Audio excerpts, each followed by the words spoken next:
तुम्हा सर्वांना दिवाळीच्या माझ्याकडून हार्दिक शुभेच्छा।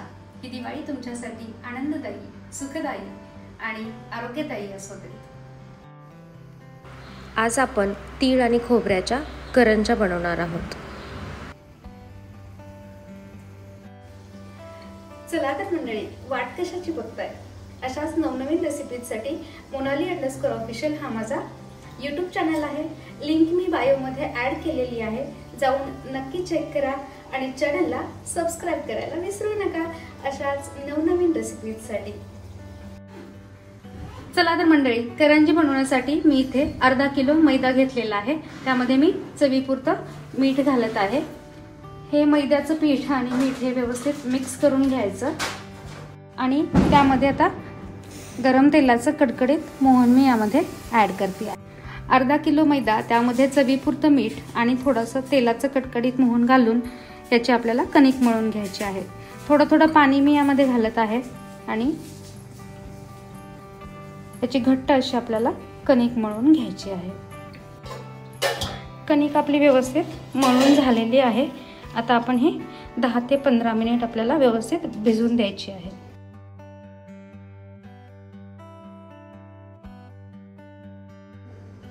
चला तर मंडळी, आपली कणिक भिजून होत आहे 10 ते 15 मिनिट। तोपर्यंत आपण करंजीसाठी लागणाऱ्या सारणाचं सामान बघूया।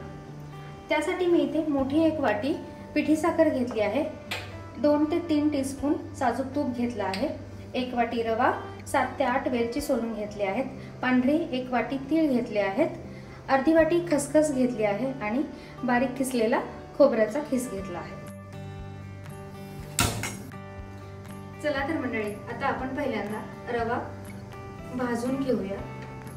अगदी मंद आचेवर आपल्याला हा रवा सोनेरी कलर येईपर्यंत भाजून घ्यायचा आहे। त्यामध्ये मी हे तूप ऍड करत आहे।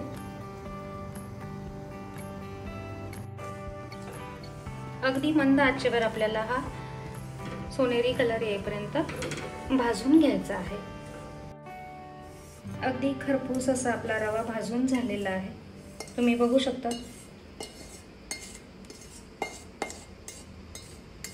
चला तर मंडळी, आता आपण खोबरं हलकसं भाजून घेऊया।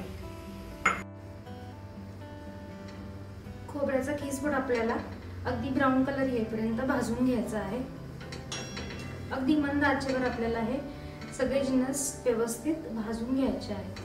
तुम्ही बघू शकता, खोबरं पण आपलं खूप छान भाजत आलेलं आहे। अगदी मंद आचेवर आपल्याला हे खरपूस असं भाजून घ्यायचं आहे। चला तर मंडळी, आपलं खोबरं पण व्यवस्थित ब्राउनिश असं भाजून झालेलं आहे। हे एका डिश मध्ये काढून घेऊया।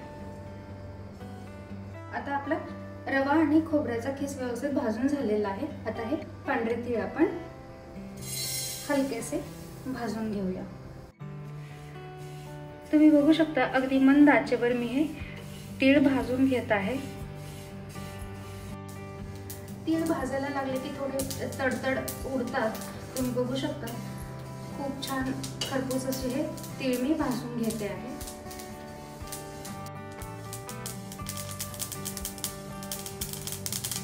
चला तर मंडळी, आपले तीळही भाजून झालेले आहेत। हे एका प्लेटमध्ये काढून घेऊया।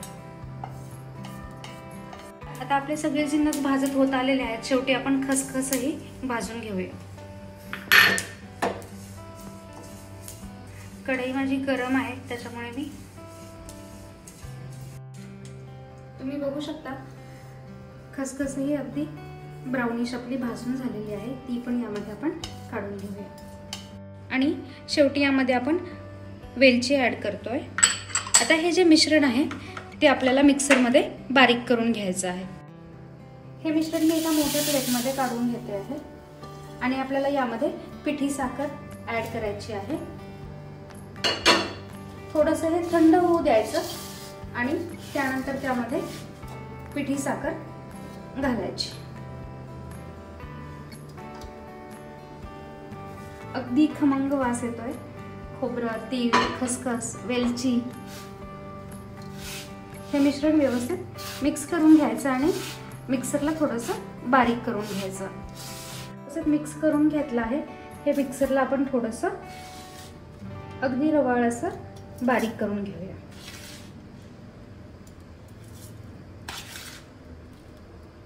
मिक्सरमध्ये हे थोडंसं बारीक करून घेतलेलं आहे. चला तर मंडळी, अगदी खमंग असं सारण आपलं तयार आहे. आता सारण बनवेपर्यंत आपली कणिकही अगदी छान अशी भिजून झालेली आहे. अगदी मऊसूद अशी आपली कणिक भिजून झालेली आहे, तुम्ही बघू शकता. आता ही एकदा आपल्याला चोळून घ्यायची. चला, आता करंजी बनवण्यासाठी आपलं सर्व साहित्य तयार आहे. आता आपण ह्याचे छोटे छोटे गोळे बनवून घ्यायचे. अगदी छोटा गोळा मी बनवून घेतलेला आहे आणि ह्याची आपल्याला एक लाटी लाटून घ्यायची छोटी. अगदी पातळ अशी आपल्याला ह्याची पारी लाटून घ्यायची आहे.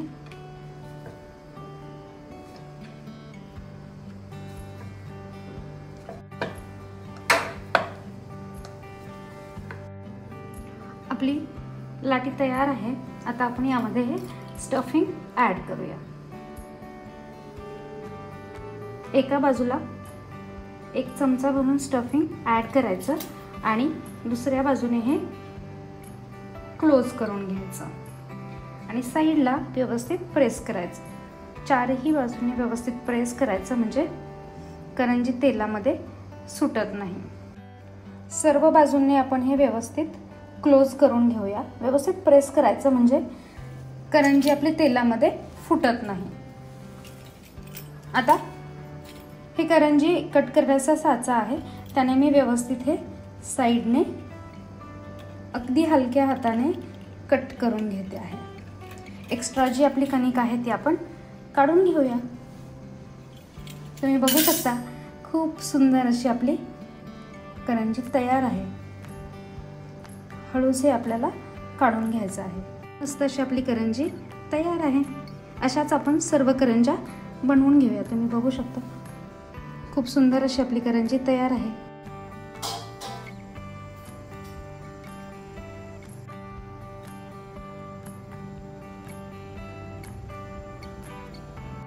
चला तर मंडळी, आपल्या सर्व करंज्या बनवून तयार आहेत. तुम्ही बघू शकता अगदी सुंदर आकार आलेला आहे. दोन्ही बाजूने अगदी समान करंजी कट करून घेतलेली आहे. आता आपण हे मंद आचेवरती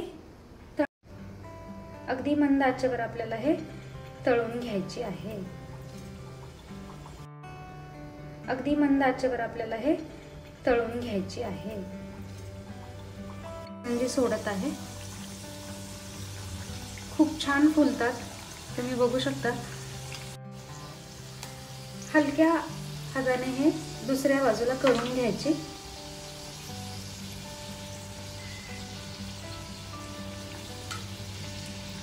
वाव, तुम्ही बघू शकता खूप छान फुलली आहे आपली करंजी.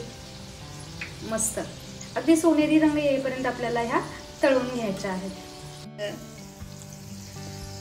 वाव, मस्त.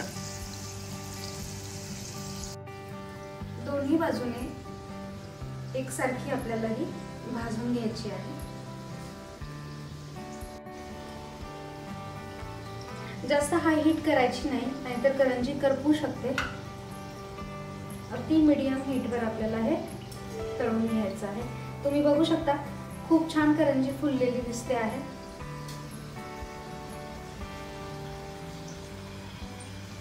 मस्त. अगदी सोनेरी रंग येईपर्यंत मी ह्या तळून घेतल्या आहेत. आता आपण ह्या एका प्लेटमध्ये काढून घेऊया. व्यवस्थित पॅक केल्यामुळे तेलामध्ये ही आपली सुटली नाही. तुम्ही बघू शकता खूप खमंग अशी आपली करंजी तयार आहे. त्याचा दुसरा स्लॉटही मी अगदी व्यवस्थित तळून घेते आहे.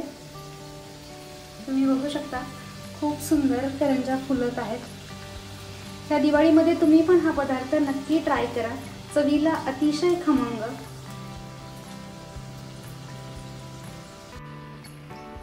दुसरा स्लॉटही आपला खूप छान असा तळून झालेला आहे. आता मी हे एका प्लेटमध्ये काढून घेते. वाव, मस्त. चला तर मंडळी, वाट कशाची बघताय, अशाच नवनवीन रेसिपीजसाठी monali_official हा माझा यूट्यूब चॅनल आहे. लिंक मी बायोमध्ये ॲड केलेली आहे. जाऊन नक्की चेक करा आणि चॅनलला सबस्क्राईब करायला विसरू नका अशाच नवनवीन रेसिपीजसाठी. चला, माझा तिसरा स्लॉटही तळून तयार आहे. हा मी एका प्लेटमध्ये काढून घेते. तुम्ही बघू शकता, अगदी सुंदर दिसायला एकदम सुंदर दिसते आहे करंजी. दोन्ही बाजूने अगदी एकसारखी तळली गेलेली आहे. अशा पद्धतीने माझ्या सर्व करंज्या तळून तयार आहेत. तर मी तुम्हाला ही करंजी फोडून दाखवते.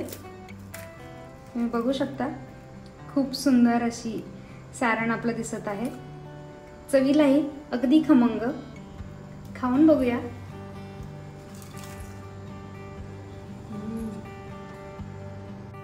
अगदी खमंग, मस्त.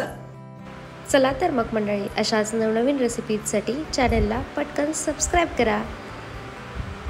पुन्हा एकदा तुम्हा सर्वांना दिवाळीच्या हार्दिक शुभेच्छा. Enjoy Diwali with your family and friends. पुन्हा भेटूयात अशाच नवीन रेसिपीसोबत. Thank you so much and happy Diwali once again.